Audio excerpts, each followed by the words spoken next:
Balatan is not an old municipality like the other town in the 5th district. It was sitio known as Seramag which belonged in the town of Nabua. In 1951, Camarines Sur Provincial Board member Gregorio O. Balatan Sr. proposed resolution to divide Nabua into municipalities, which is Balatan and Nabua. Balatan then was separated from its mother town and became independent on December 3, 1951 under Executive Order Number 485. The President Elvidio and Herrera. It was named after the father of board member Balatan Dono Perio Balatan.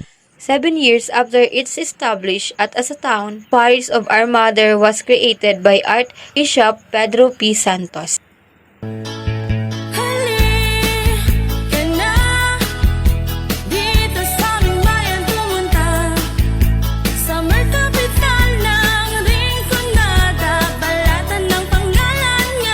Balatan was divided into 17 barangay. Matarayo, Barangay Tagpayas, Barangay Santiago, Barangay Kapungan, Barangay Sagrada, Barangay Montenegro at San Francisco.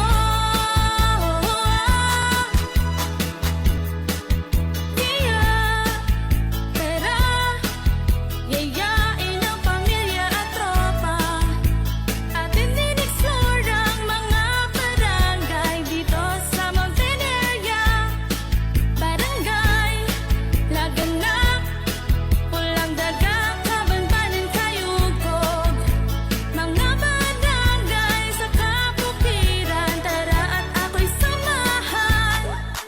At ngayon naman ay libutin natin mga lugar sa coastal area, mga lugar sa karagatan sagana.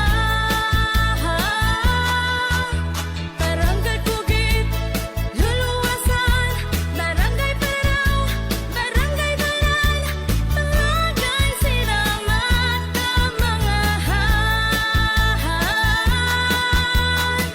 Balatan was founded by Don Gregorio O. Balatan, first mayor and founder of the municipality's first school, the Balatan Institute Memorial High School, formerly Balatan Institute, the current and 60 mayor and Ernesto Baris Bagasbas.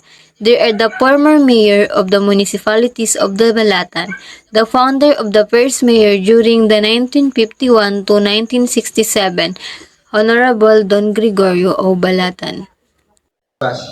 There are the former mayor of municipalities of Balatan, the founder and the first mayor during 1951 to 1967, Honorable Don Gregorio O. Balatan, the second and the fourth mayor during 1967 and the 1971 to the 1988 to 1995, Honorable Don Candido Montenegro, and the third, the sixth mayor, Honorable Manuel L. Balatan, during 1971 to 1998, 2021 to 2004. Honorable Jimmy V. Villarreal, the fifth and the seventh mayor from 1995 to 2001, and from 2004 to 2007. The eighth mayor, Honorable Nina B. Borja, from 2007 to 2010.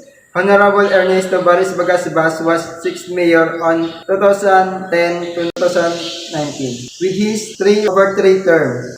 The current mayor of Municipality of Balatan, Honorable Nina Bersis Bagasbas. She is the wife of former mayor Honorable Ernesto Baris Bagasbas. The parish of Our Lady of Perpetual Help in Balatan, Camarines Sur was established in November 1954 after Barangay Seramag separated from Nabua.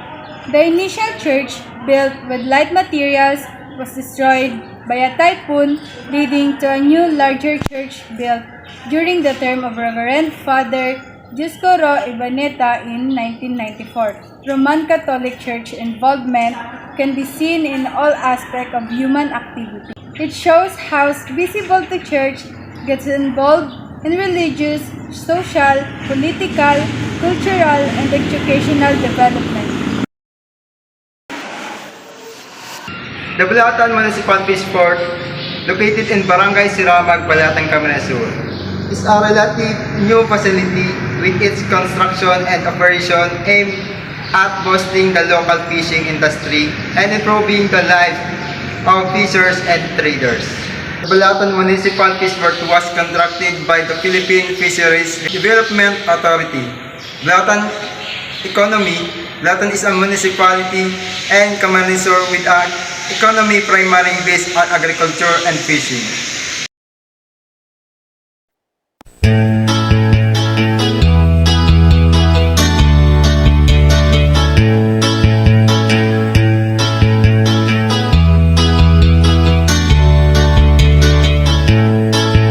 Halika na dito sa aming bayan pumunta, Summer capital ng Rinconada, Balatan ng pangalan niya.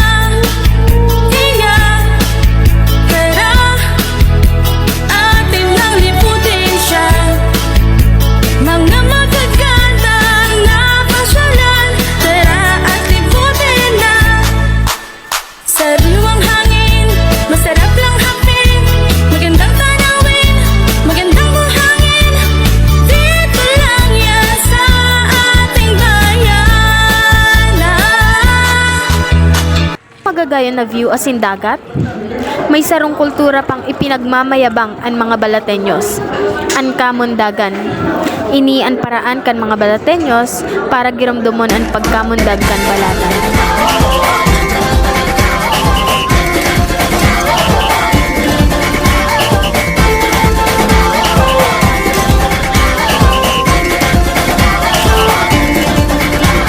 Piliin mo uri ng Pilipinas, kapulo ang kwintas ng perla.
Balatan is known as the popular place for having a many beautiful beaches. One of the reasons why Balatan is traveled by many people because of their beach. It is a refreshing place to stay and view. One that is the Baris Bisan.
I love Balatan!